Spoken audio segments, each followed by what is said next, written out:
another video, and today we'll discuss a dog topic, and that is why do the Bull and Terriers, the original Gamedogs, have so much gameness, whereas other breeds are lacking gameness to a degree. And for me, I have a different opinion than many of you might have, but for me it is the result because they have gameness from the Bulldog and more of the Molosser type of gameness, and they were selected for that. So many people will tell you they are all Bulldogs, but I don't agree. And they also have gameness from the Terrier, so those dogs that worked below ground against formidable quarry, especially the Badger, is nothing to sneer at, especially when you're pin-sized like many Terriers are. So, contrary to many people, I really believe that there is also Terrier blood infused in the Bull and Terrier. And first off, I will tell you a little bit about the Bulldog. The original Bulldog was the furthest evolution of the fighting Mollosser in the size. Sla hieraf naar rechts. Let's see. I think I need to go to the other side again. There we go. One more. Sorry.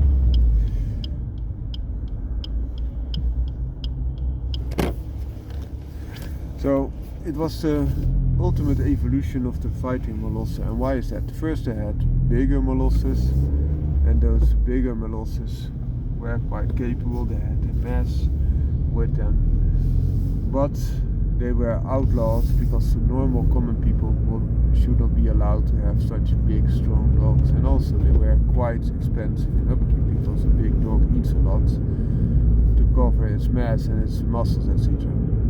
Another thing to consider is that the fighting went a little bit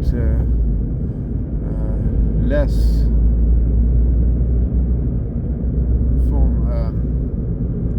other sources. So for example, bear baiting was outlawed, which would need normally a bigger type of dog because a bear is very big. But they went to more of a cattle approach. Also, bull is a formidable opponent, but there is something else with the bull. When a dog engages with the bull normally tries to shake it off, and by doing so, by trying to shake off the dog, they get a lot of force in. And when you weigh more, normally this can be a benefit. For example, against a hawk, that a hawk cannot just ragdoll you. A bigger dog would be a benefit, for example Molosser. But with a bull that being so strong, even the bigger dogs were able to lift and try to shake off. And then there comes a lot of force on that dog. And then a smaller dog, like the Bulldog, would be beneficial. Why? It could be shaken at least as vigorously, more vigorously because it's a lighter type of dog, but also the strain on the neck and the jaw were not that much more excessive, while it would be easier for the dog to maintain control and to get all those conflicting forces handled. And that gave rise to the Bulldog. So the reasons they needed a smaller type of dog due to legislation and ruling. Also they carry to a little bit different type of quarry, being especially the bull baiting. Sometimes also butchers bait them for this spectacle, not only for the people, but also they believe that the bull meat was better once it was worked over by the Bulldogs. And this type of dog was the main ancestor of the Bull and Terrier, because this dog was bred for combat. In later stage they also used those dogs against each other, and not often, but also not very rare, there were even very small Bulldogs being used in a rat pit. And in a rat pit they had a different task. Of course they had the task to combat the rats, like they had from dog to dog, but they had a time period, and sometimes this was also when dog-to-dog contests were held, and then they were counting how many rats they would kill for the size of the dog. So it was divided by the weight of the dog. So this would also trigger a dog to being as good and capable as possible for a lightweight. Also, if you look at the canine interaction, they had weight classes. So your best bet was not a very big dog, big heavy dog, because then you could not compete because the others would have lighter dogs.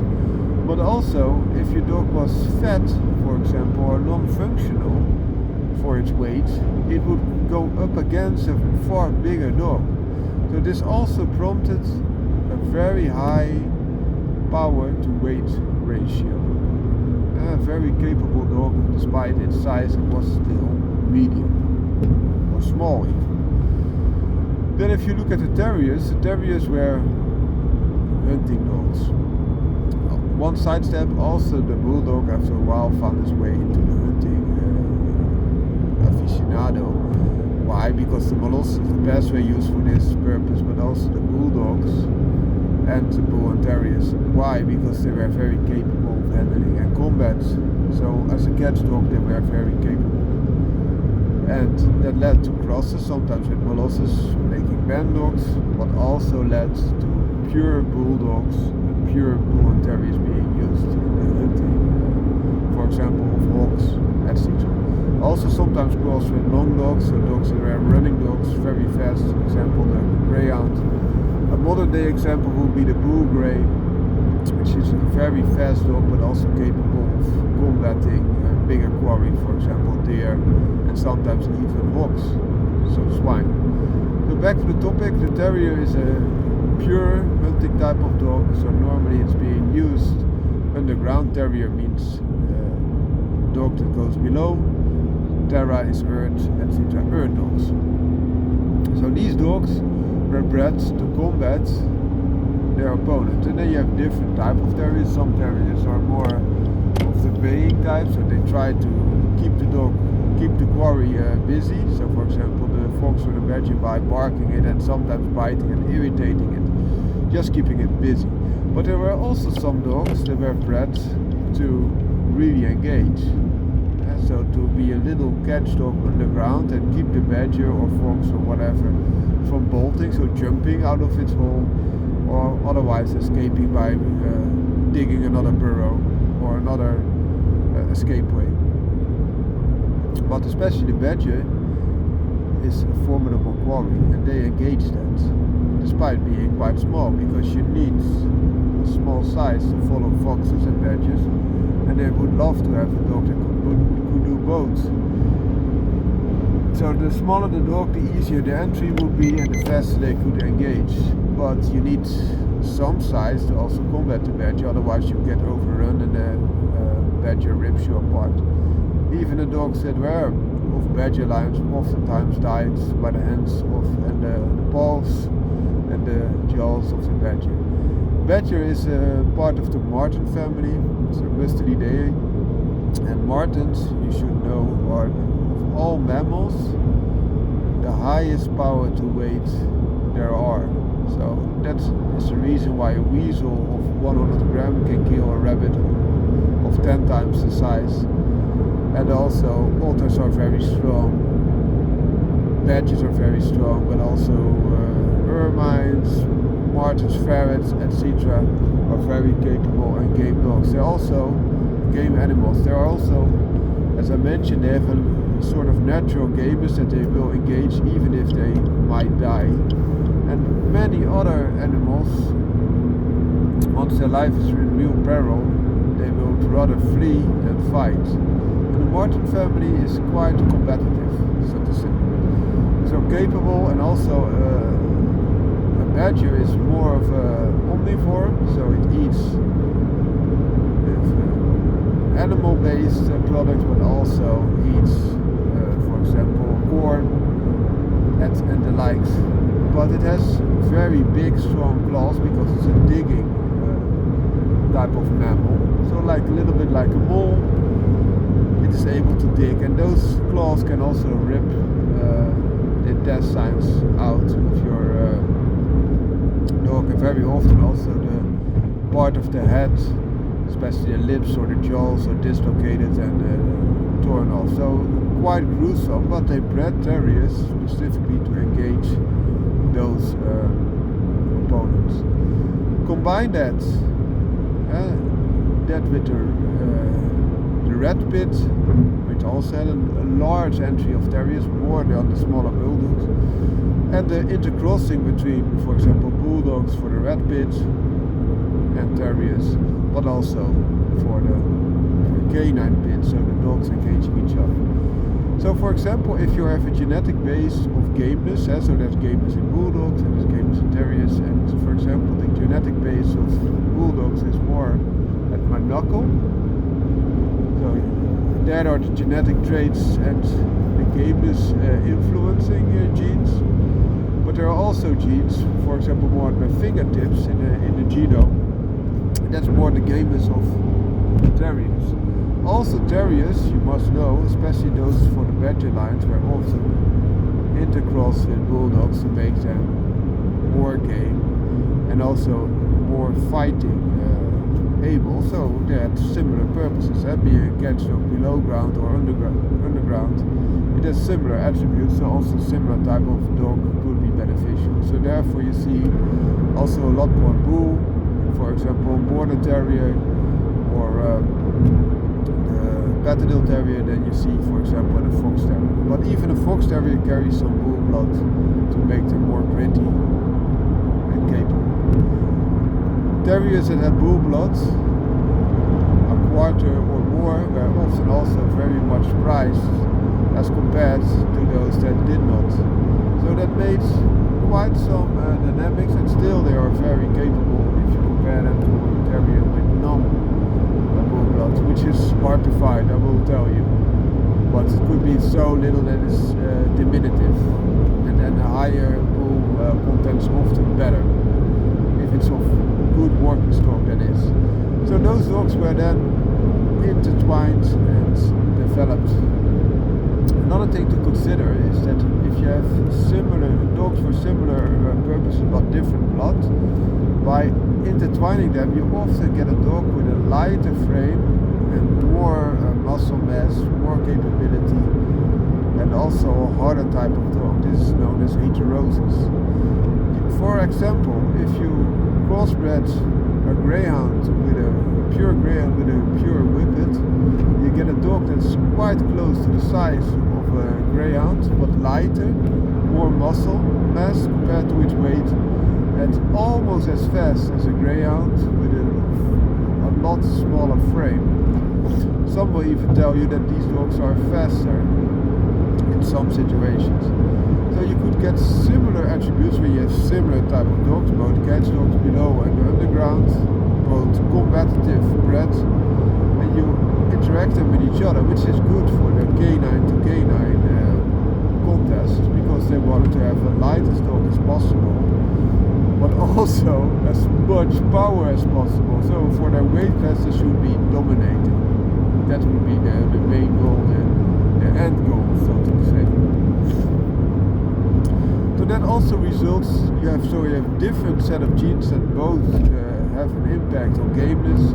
You have the heterosis in place, which is beneficial, and you have dogs that are both being bred for combat purposes, under harsh conditions, able to duke it out themselves.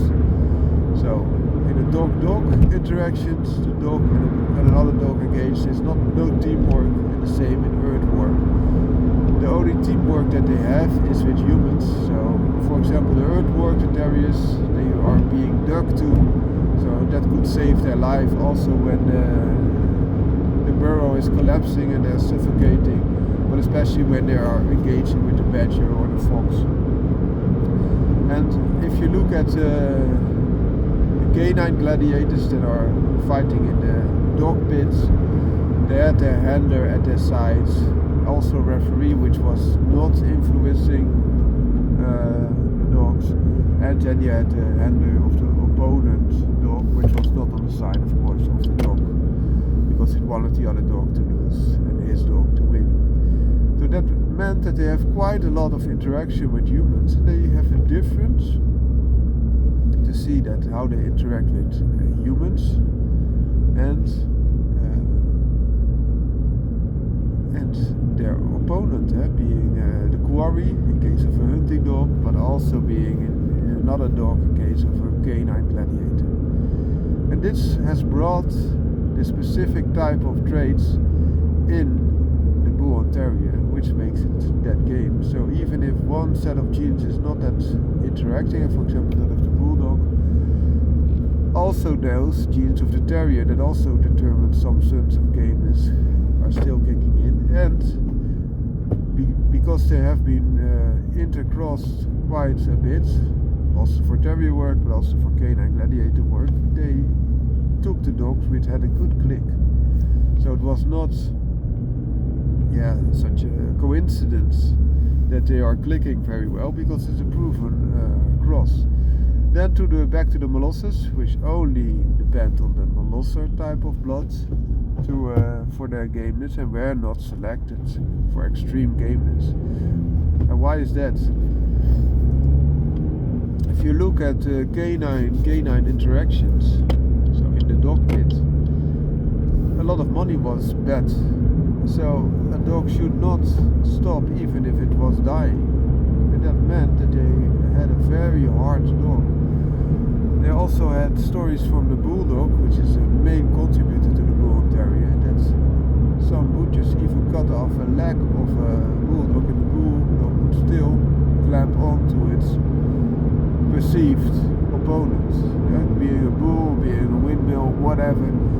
Those are stories that might have a big part of reality in them. So those dogs would go on no matter what, because otherwise bets would be lost. And if you combine dogs that have those traits for multiple generations, you get better and better dogs with each generation for that purpose, of course. Same a little bit with the badgers. If you were a farmer and you had trouble with your chickens or other animals being killed by predators such as foxes or badgers, you would not want them to be escaping. So some terriers were made and bred to have how to say this, to just maintain themselves, take damage but as little as possible, oftentimes the whiter type of terriers. So to keep the quarry busy but not really get too much damage, and that way you could be used every day, or almost every day. Whereas in some other regions, for example the border region, they had a lot of fell areas, so it would be very hard for humans to interact and to help them out. And also they did not want those bigger foxes who were even capable of killing sheep and badgers to escape. So they bred a dog that would stay with his quarry or die trying. And those dogs are also extremely game. They also, when they have a quarrel with a bigger dog, the bigger dog might be a Rottweiler or a Shepherd, but they will try their best to stick with them, even though the Rottweiler will easily be 5 times the weight of that Bandog Terrier, for example, and the Shepherd might be 4 times the weight. And sometimes they even win if it takes long enough, because they are such battle-bred specimens. That's not saying that a Rottweiler is not more capable or has not more stopping power or a Shepherd does, but they are very capable for their size, and also, especially in their brain, they just don't give up. And if you have those characteristics combined in the Bull and Terrier, you don't have that infusion of those Terrier blood in the normal Mollosers. And Bulldogs on themselves are very, very game, because they were selected to be, but even the Bulldogs were further modified, and the gameness was increased when they had the Bull and Terrier, the real game dog that was there to combat each other. Because the condition, if you're facing for example a hawk or whatever, are not as gruesome as if you have to engage another canine gladiator of similar breeding as you are, for as long as it takes. Sometimes it took over 3-4 hours. It's not the normal length of combat that they had, but it could be. So you not only need to have big power and big ability to sustain yourself even under extreme damaging conditions and keep going at it, but also sometimes you need to be able to do that for a prolonged period of times. So also endurance and keeping that pain tolerance up for a longer period of time makes them so extremely game. So the Molosser did not have that because it was not selected that abruptly. Also Bulldogs did not have that because they were not selected that abruptly and that specifically for that combat purposes. And they did not have the infusion of those Terriers. And I'm not saying that Terriers are more game than Bulldogs, but because in my opinion they are not. On average, and when you looked at the working Bulldogs of those days, the working Terriers, there's also the reason why Terriers were infused with Bulldog blood. But they had attributes that could help. And also they, for combat, they have their own Terrier type of shake that you also see in the Bull and Terrier bloods, also sometimes in Bulldogs now. But that is quite capable, especially for example in the red pit, it would snap. And that combined with the more power of the Bulldog in the mouth could give a dog the ability to do as much damage as possible also in a small period of time. As I mentioned, sometimes matches between dogs were very long, but of course it would be beneficial if a match would be not so long, because then your dog would not get so much damage. It could be used for another bout easier and also had a higher chance of surviving. So dogs that were able to do a lot of damage was of course more beneficial than a dog that could take a lot of damage and still keep on going. However, a dog capable of taking all the damage is more game. You really know that the dog is very game because it just keeps on going, and that's a harder trait to select for.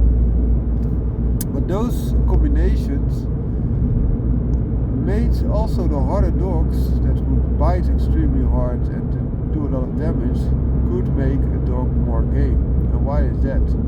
Because sometimes when they tested their dog for games, they also had rolls with fresh opponents to see if the dog could really go the distance, so that they don't have surprises when they're betting all their money as a working class person on that dog, or their friends were, because also the pride of a person was oftentimes intertwined with that the performance of that dog.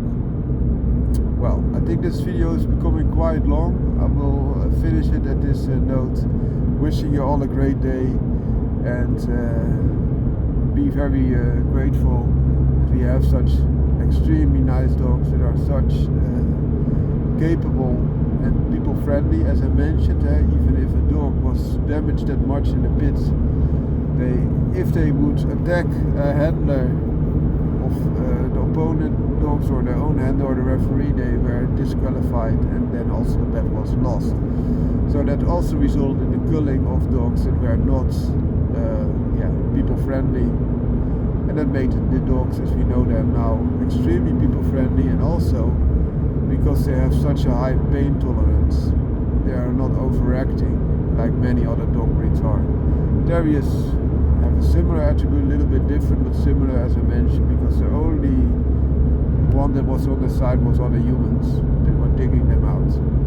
And also oftentimes in the Terrier world it was not only the handler, the boss who was digging, but also his friends. So I hope this helps. Found no car out, but it was a dog video. Ciao!